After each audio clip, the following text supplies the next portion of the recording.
Кезекте эл аралык жаңылыктар. Молдова Республикасынын Борбордук шайлоо комиссиясы бардык протоколдорду карап чыккандан кийин мурдагы премьер-министр жана оппозиция лидери Майя Санду президенттик шайлоонун экинчи айланмасында жеңишке жетишти деп билдирди. Ал 57,75% добуш алды. Сандунун атаандашы учурдагы президент Игорь Додон 42,25% добушка ээ болду. Добуш берүү жекшемби күнү өттү. Молдова жарандары мамлекет башчысын кийинки 4 жылга шайлашты. Мыйзам боюнча добуштардын жарымынан көбүн алган талапкер жеңүүчү деп табылат. БШКнын башчысынын орун басары Владимир Шарбанын айтымында шайлоо одоно мыйзам бузууларсыз өттү. Додон жеңилгенин мойнуна алып, Санданы шайланышы менен куттуктады. АКШнын президенти Дональд Трамп президенттик шайлоодо жеңишке жетишкенин өзүнүн Twitter баракчасы аркылуу билдирди. Буга чейин Трамп президенттик шайлоодогу атаандашы демократ Джо Байден шайлоо бурмалангандыктан жеңди деп айткан. Джо Байден өз кезегинде өзүнүн жеңишине толук ишенимдерин билдирет жана бурмалоолор боюнча айыптоолорго дээрлик комментарий бербей келет. Ал өзүнүн администрациясынын түзүү ишин баштаган. Байдендин чыныгы жеңишин Американын бардык ири телеканалдары жарыялап чыгышты. Шайлоонун натыйжалары боюнча талаш-тартыштарга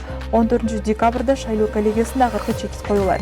Баку армян армиясынын Тоолуу Карабах жаңжалынын аймагынан чыгуу шарттарын жарым-жартылай узартты. Бул тууралуу Азербайжан президентинин администрациясында айтылган. Чечим Карабачар, Келбажар аймагына тиешелүү. Алар согушту токтотуу боюнча 3 тараптуу келишимдин алкагында биринчи болуп Азербайжандын көзөмөлүнө өтүшү керек болчу. Азыркы өткөн мезгил 25 ноябрга чейин узартылды. Бакунун Еревандын талабы боюнча аба райынын ыңгайсыз шарттарына жана жай тургундарды эвакуациялоону жайлаткан географиялык өзгөчөлүктөргө байланыштуу жасагандыгын белгилейт. Келбажар аймагынын жашоочулары Армения, Россия жана Азербайжан ортосунда келишимдер жөнүндө алгачкы билдирүүлөр менен массалык түрдө кете башташты.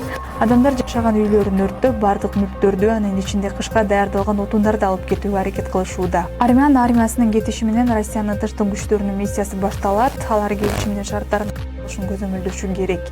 Россиянын коргоо министрлиги ок атууну токтотуу режими Тоолуу Карабахтын эрежелери бузулбай иштей тургандыгын билдирди. 9 ноябрда Армениянын премьер-министри Никол Пашинян, Азербайжандын президенти Ильхам Алиев жана Россиянын лидери Владимир Путин Тоолуу Карабахтагы согушту токтотуунун шарттары жөнүндө билдирүүгө кол коюшкан. Бул келишимге ылайык аскер кызматкерлери өз позицияларында токтоп турушу керек. Мындан тышкары Ереван жылдын аягына чейин бир нече регионду Бакунун көзөмөлүнө өткөрүп берүүгө милдеттүү. Бул документ жарыялангандан кийин Алиев Армияны жеңгенин жарыялаган жана Ереванда Пашинянга каршы массалык нааразычылыктар башталган. Ал эми Пашинян көптөгөн аскер адамдардын өмүрүн сактап калуу жана андан да чоң жеңилүүдөн сактануу үчүн ушул кадамга барууга аргасыз болгонун түшүндүрөт.